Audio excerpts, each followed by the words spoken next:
Welcome to Power Fridays Live, the channel that aims to make a difference in the world through transformation, spiritual growth, and for entrepreneurs.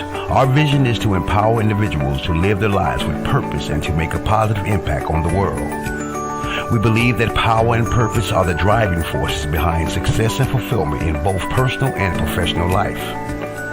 Through our broadcast, we discuss business strategies and techniques that can help entrepreneurs achieve their goals and take their business to the next level.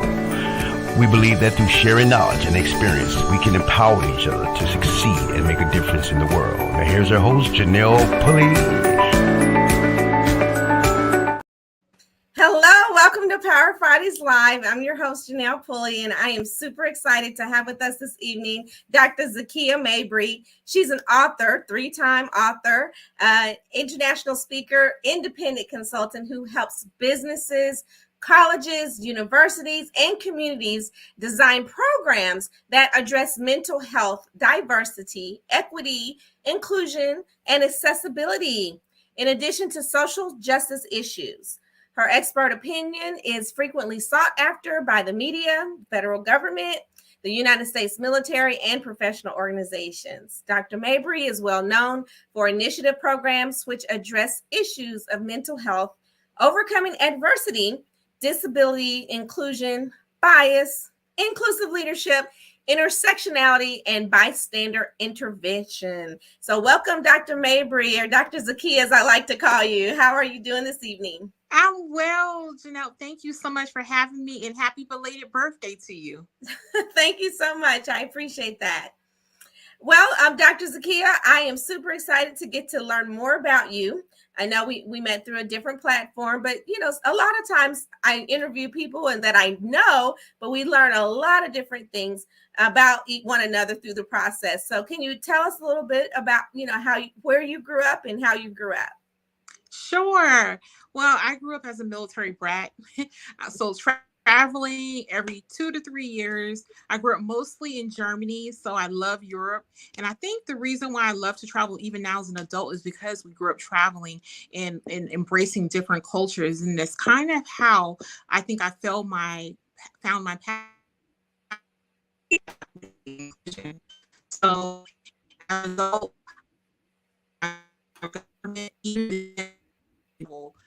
West Coast, Fort Huachuca, Germany, the Pentagon, different places. And so that's about me in a nutshell, traveling in supporting the military.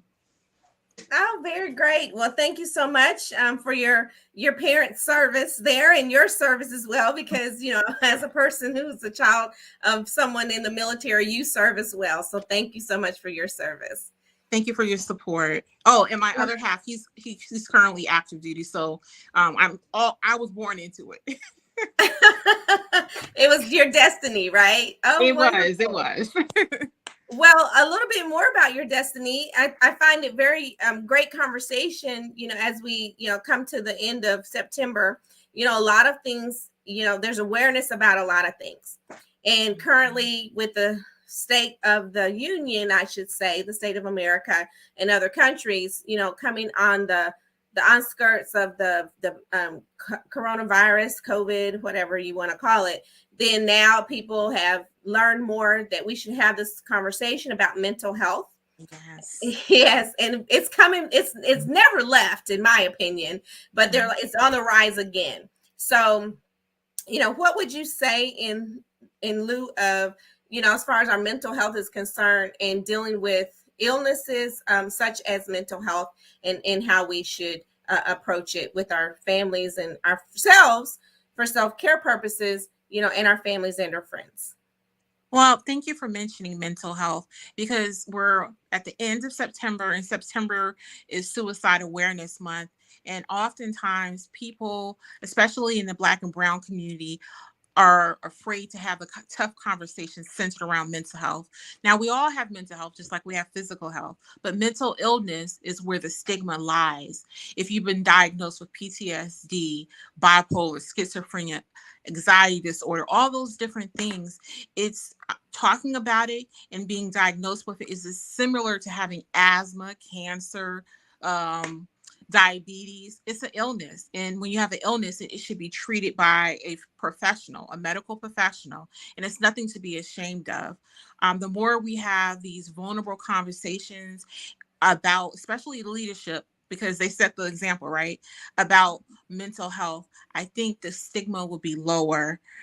Most recently, I was talking with a family, and the child is experiencing some mental health conditions, it appears, but one of the parents does not want the child to get help because she's worried about her career and how it might impact her. It's a stigma. And the military is a stigma in our communities, and we need to do what? Stomp out stigma, as I say, have more dialogues about it openly, and do self-care, like you said, is one way, but think of other ways to have bring awareness to mental health. Yes, definitely. Because back about 30 plus years ago, my cousin, he was 24 years old and he committed suicide. And I will never forget finding his note that he was practicing with to before the note went out to his mother, the police, and all of that. But it never will. It's embedded in my mind forever. He said, 24 years of pain with no gain. Just can't live this way. I'm so sorry to you and his mother, father, family. When someone dies by suicide, we have to realize that it's been building up for a long time. And I encourage you and other people watching, reach out to your friends and family. Oh, goodness. We lost Dr. Zakiya for a moment, maybe some technical difficulties, and she's going to be logging back in and be right back with us. So just give us a second for the technical difficulty, and she's back. Welcome back. Sorry. I think what I was saying is please reach out to your friends and families, even the ones that you think are strong. You never know. Give them a call, see how they're doing, send them a text message, because it's okay not to be okay, but we need to do our part, each one of our part, and reach out to people. Yes, definitely. I totally agree. With that. And so, Dr. Zakiya, what brought you into the current work that you do in the diversity, equity, inclusion, and accessibility space? When I first graduated from college with my bachelor's in psychology, I wanted to change the world. And one of my first positions I had was a substance abuse counselor for women who were struggling with addiction. And so it was a home ran by the city, and my hours were kind of crazy, like nurses' hours, sometimes overnight. And I had a client named Rebecca. One weekend, I was off the entire weekend. I came back in. I started to know the signs that Rebecca was changing. Her seeming more withdrawn, not interacting with her children as much. I brought it to the attention of my chain of command. Nothing was done. I was told that I'm being overly zealous. Went home for a weekend, came back on that Monday and learned that she died by suicide on her weekend pass at a hotel locally. That tore me up. It wasn't long after that I decided that this is not for me. There was a stop sign when we would pull out of the driveway, and they said, if you're thinking about the client still, Zakiya, when you get to the stop sign, you're personalizing it. So I would think about it when I was at home, like if something was going on. And I particularly thought about Rebecca a lot after that happens. So I left, and I got a job with the federal government working in equal opportunity office, EEO office. And I became enamored with the cases and seeing how some people were being treated or felt they were being treated in the workplace. And it was just a natural progression from a mentor. She said that to have a robust career, I need to work in EEO and HR. So that's what I did. I would accept assignments in HR, EEO to make sure that I had all the information. And then I decided to dive into how many years ago? Maybe about 8 years ago, diversity, equity, inclusion, which was kind of fresh and new to me at that time. And it was new for the Department of Army. And I loved it. I absolutely loved it. It was refreshing. And because you're being reactive in EEO, you're responding to something that has already happened. But when you have a proactive program in diversity, equity, inclusion, you're proactive. You should be implementing things that's going to make sure that employees feel like they can actually be their authentic self in the workplace and they belong. You're analyzing not just strategic plans, but also climate surveys and seeing if there's a trend about something that the employees are doing. Now, I know employees get tired of surveys. I've heard that enough. But honestly, there is a team of people that analyzes the data and provides recommendations to your senior leadership. But that's how I got started in working in the field. Oh, great. That's awesome. Yes, I do know about those employee surveys. You always want to, be honest, tell the truth. And then it's like, well, you're asking this question a different way. And, and the options that you have to choose from, it's like, okay, this is the best option I'm going to give you because what I really want to say isn't even an option. In some cases, it's like what I really want to tell you is not an option. But that's really great, because with the equal opportunity employee being employed in equal opportunity, of course, we have right to work states or at will states when it comes to working. And in addition, you had mentioned, the social justice issues. And I know, there's a couple of, there's a couple of strikes. One just ended, but one's continuing. And then there's another one that's at our helm as far as union strikes. So is any of the work that you do related to ensuring that the unions or the conversations that happen in those areas are with diversity, equity, inclusion, that they help get what they want, what they need? I don't want to say what they want because it's a need that they're striking for because the economy is changing. Well, not particularly. I have worked with unions before when I was a federal employee, and I'm a certified mediator by the Atlantic Justice Center. So I do have the capabilities to mediate, and I do use that when I have on my consulting hat.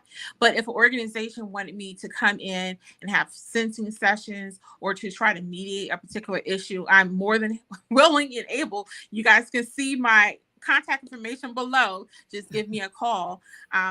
But oftentimes I would find with EEO and doing mediation, it's a lack of communication. One person understood this, another person understood that, and there wasn't a meeting of the minds. And so if you get the decision-making official in there and the employee that filed the complaint, if they are able to have a conversation and clearly express what their point of view is, because my perspective obviously is my perspective and yours is yours.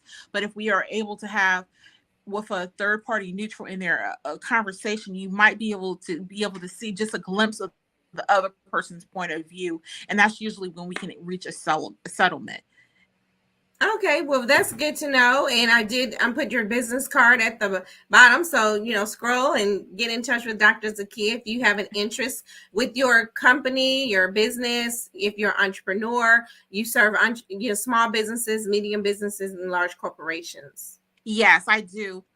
I do business to business. So I work with the entities, like you said, when you were going over my bio. But I just want to make it clear, I'm not a coach. I'm a consultant. So I do work for organizations. I don't do one-on-one coaching, unfortunately. Okay, very good. Well, that's good to know because coaching and consulting is different. And yeah, it's a fine line, but it's a big difference. So thank you so much for that clarification. And knowing that you're an author, I love the fact that, we share that in common. I've written one book and you've got me three up on me because you started a lot sooner than I did. But your conversation, your books, can you tell us a little bit about the books that you've written and then what we can expect from you in the future? Absolutely. One of the ones I would like to highlight, the first one I did was The Humans Behind the Resources. And actually, I was the co-author in that book, but it was so refreshing being able to share some of the stories and things that I've encountered in the workforce, because people think because I work in HR or I've worked at the headquarters level that I don't experience some of the trauma in the workplace or discriminatory actions or microaggressions. And I've experienced all of the above. So I get to talk a little bit about it and then talk about how I handled some of the situations, because I think it's important. We can all say that, yes, I've experienced this, but the true testimony is how did you overcome that situation and what did you do when we're in that. And some of my trainings that I facilitate, I talk about what that conversation looks like. And also, if someone were to come to you and say, I feel that when you said X, Y, and Z, it caused me to feel this way, you get to have that courageous conversation, but we can walk through practice on how to have that so it's impactful for both parties, if that makes sense. And my yes, it actually does. Oh, I'm sorry. Oh, I'm sorry. Go ahead. I was just going to say my final book that I'm about to probably come out in early spring of 2024 is about toxic environments in the workplace. So that's what I was coming towards. And it's talking about a variety of individuals from different fields who have experienced toxic work environments. And again, they will talk about how they made it through to the other end. Okay, so when you say grew to the other end, what does that mean exactly? Being in a toxic workplace, I've experienced, some bullying at work and some things that a supervisor said to me that may had me feel uncomfortable. So, how do you really come out on the other end? The other end, are you still stuck in that place? Now, granted, some people are not fortunate to leave that organization, but are you still in the headspace dealing with the individual who's displaying those bullying behaviors where you feel like you have that upset stomach on Monday morning because you don't want to go into work? Have you experienced healing? Are you seeing a therapist, support group? How are you communicating back with that individual? Are you letting them know that this will not be tolerated? Have you contacted HR? You're kind of breaking up right now. I'm sorry. What steps have you taken to take back some of your power? Or have you simply left the organization? Or maybe you did like I did and said, you know what? This is too much of a roller coaster ride for my emotions, so I'm going to open my own company. That's what I did. But I don't know what other people have done, but they've done some courageous things. They may have stood up from themselves or filed a complaint or told the individual, please stop this behavior. It is causing me to feel like this. Mm-hmm. So you would recommend contacting HR in that type of situation and being in that environment where you have felt bullied. And I've heard people, yeah. Absolutely. Not just take contact. I advise employees and managers and leaders to document. Have a notebook where you can put time and date, 1300, 1 o'clock. I experienced this, and have a notebook so that if and when you have to file a complaint, you have the documentation right there in your own handwriting, or you can do it on a spreadsheet on your computer. But here's a pro tip. If something really severe happened, I say send an email to yourself, to your personal email, so that you will always have it. You don't know if the company's going to let you go tomorrow, right? So if everything is saved on your work computer, how will you access it? So send a memorandum for record to yourself, to your personal email, and start keeping a log of things that are happening so that you will have it whenever and if you need to use it. Well, thank you so much for that advice and those recommendations, Dr. Zakiya. I'm sure there's someone listening here, on this broadcast that will find value in that feedback if you so happen to be in a toxic work environment. And of course, that what has happened in the past, and people make a joke of it today, is about going postal. So therefore, you won't have to succumb to those type of behaviors in the workplace. So thank you so much for sharing that great information. And we do want you to share with us if you're watching the replay, and let us know if you have any information that you want to comment and provide comment or any questions to Dr. Zakiya. She will be available to answer those comments. And so I will put her business card up again so that you will be able to reach Dr. Zakiya. And it looks like she's having some technical difficulties there. Are you with us? I'm here. Can you hear me? Yes, I can hear you. Can you hear me? Can you hear me? I apologize. Yes, I am. Yes, I'm having technical difficulties, but I'm back right now. Okay, very good. So thank you so much for offering that information. And you mentioned a leap of faith I call it a leap of faith of being in a toxic work environment and starting your own company. So, and can you share with us a little bit about how that journey happened for you? Absolutely. When I left the federal government, I went to go work for a Fortune 500 company and I was learning a lot.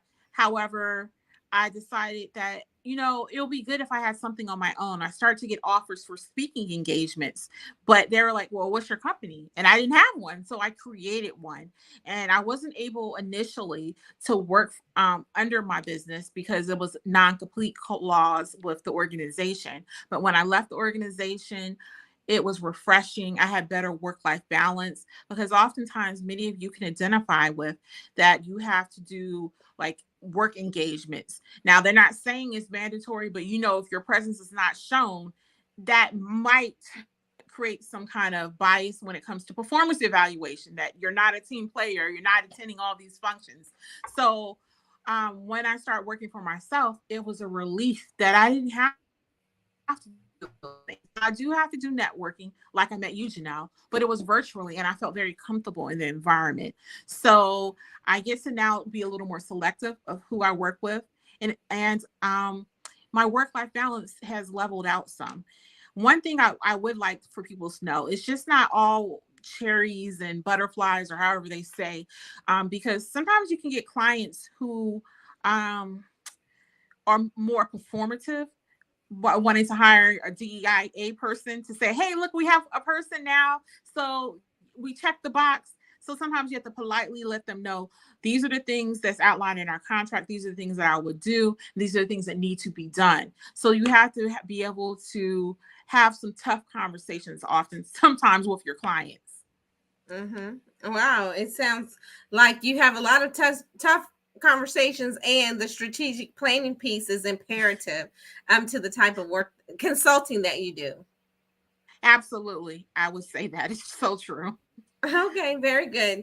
So as we come to an end, close of this conversation, I've really enjoyed, speaking with you and learning more about the diversity, equity, inclusion in your past, and what led you, to this point. So what type of work do you do in the community, having a background in the DEIA space? Oh, I love community service. I love being a service to where I live. I do community service, soup kitchens. I volunteer at schools, do mentoring. I'm really big on mentoring because I wouldn't be where I am today in my career if it wasn't for mentors. So I love to give back by mentoring individuals and just being of service in any way I can, even in my neighborhood, the neighborhood, just volunteering about making sure that our neighborhood is safe and secure.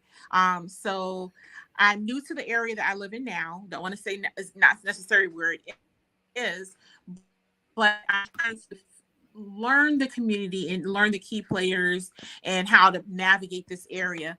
But I love community service. Oh, very good. Very great. Now, do you have any upcoming events or talks that are more open to the public that are coming up in the near future that you can share with us? Yes, absolutely. November 18th, back in the DC area, I'm partnering with another organization, Exposure Magazine, and there's going to be a diversity and inclusion supplier summit. I will be a speaker there, and so I would love to see you all at Busboy and Poet. More information to follow.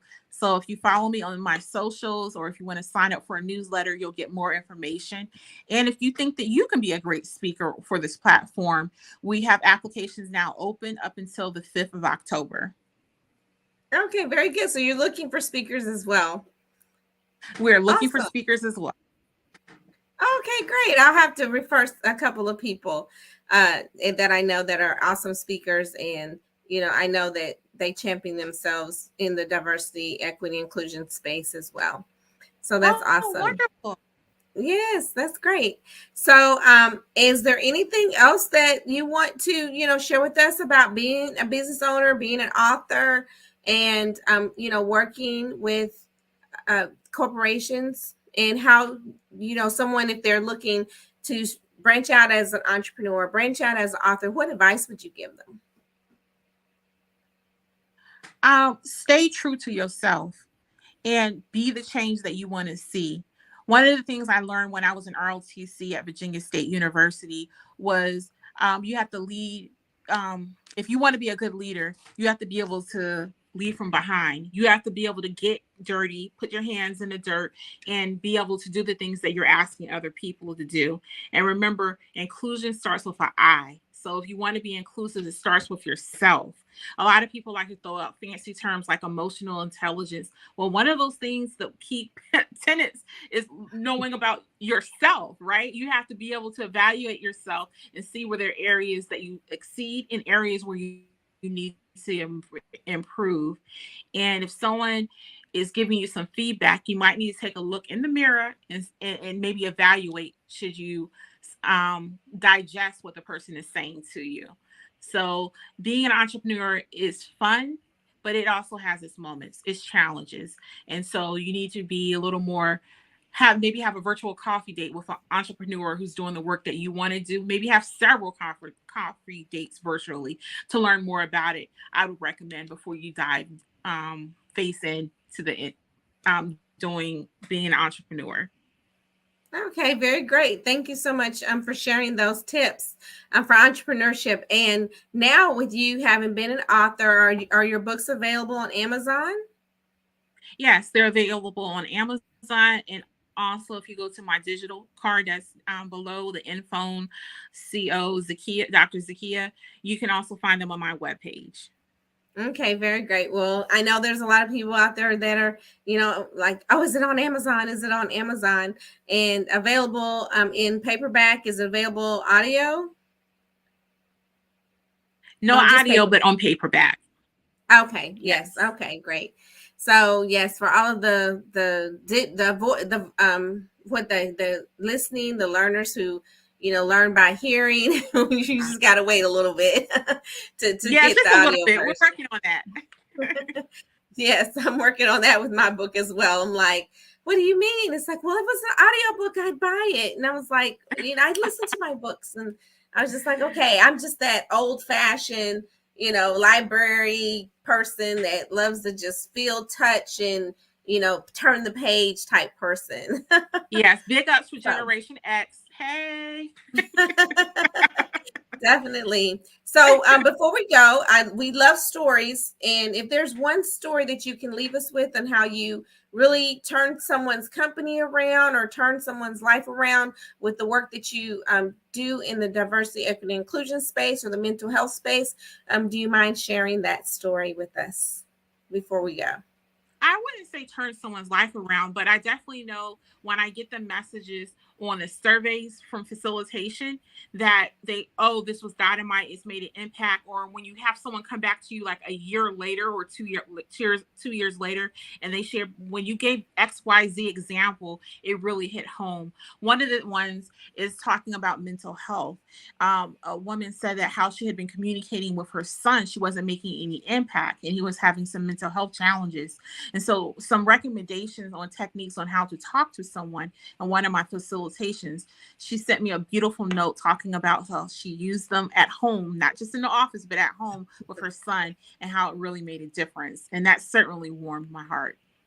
Oh, great. Well, thank you so much for sharing that. And communication is very, very important as we go forth in this world and in life, and, really reaching out and communicating, like you said earlier, call that friend, check in with that coworker, because you never know what someone's dealing with. You really don't. Absolutely. Yes. And so my charge to you watching this now is, by Saturday, that's tomorrow, Saturday midnight, you're going to reach out to at least 3 people you haven't spoken to in at least 2 months, and just check on them to see how they're doing. And I'm also going to take part in that too. And text messages don't count. Right. Call, pick up the phone, y'all. Call people and see how they're doing. You can hear by the inflection of their voice. Sometimes something might not be right. Yes. Well, Dr. Zakiya, we do thank you for that 3-call challenge, and to reach out and, touch someone and reconnect with someone, because I know, they would love to hear from you. They hadn't heard from you in a while. And sometimes you have to be that one the one to pick up the phone and contact that person, because we don't know what's going on the other side. And everybody wants to just, say, oh, I'm just so busy. It's like, no, not really. You take that 2 minutes. It's only going to take 2 to 3 minutes out of your day. It's not going to be the whole day. So thank you so much, Dr. Zakiya. It was really great getting to learn more about you and the services that you provide to the community, universities, colleges, and all the organizations that you support with the diversity, equity, inclusion, and accessibility conversation and the mental health conversation. And there, and I do hate that I don't have the suicide line out there, but everybody can like Google 988. it. You can call or text 988 if you're feeling distressed, having thoughts, having suicidal idealizations. Text or call 988. Oh wow, okay. So it's like it's like 3911. So they have like a 911 type of thing. Yes, and it's been around for a little over a year, and it's been wonderful because those are numbers, just like you said, 911. We all learn as a toddler pretty much, but now please program in your brains 988. Okay, very good. Well, I'm so glad I learned something. That's so great. I learned there's a suicide hotline out there that's just 3 digits. So 988, and that's for the Suicide Awareness Month of September. And also, I just want to share this real quick. Before we close out, September is also Life Insurance Wellness Month. So I'm going to play that clip real quick.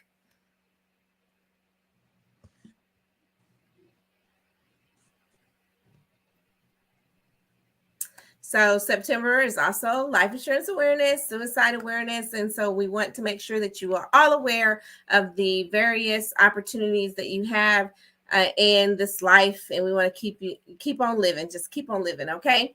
So Dr. Zakiya, thank you so much for all of the wisdom that you've imparted this evening on Power Fridays Live. Please reach out to Dr. Zakiya at info.co/Dr. Zakiya. We want to let you know, be, do, and have the greatness that you desire, because the greatness is in you. We'll see you next week here on Power Fridays Live. Thank you so much. Have a great evening. Enjoy your weekend. Bye.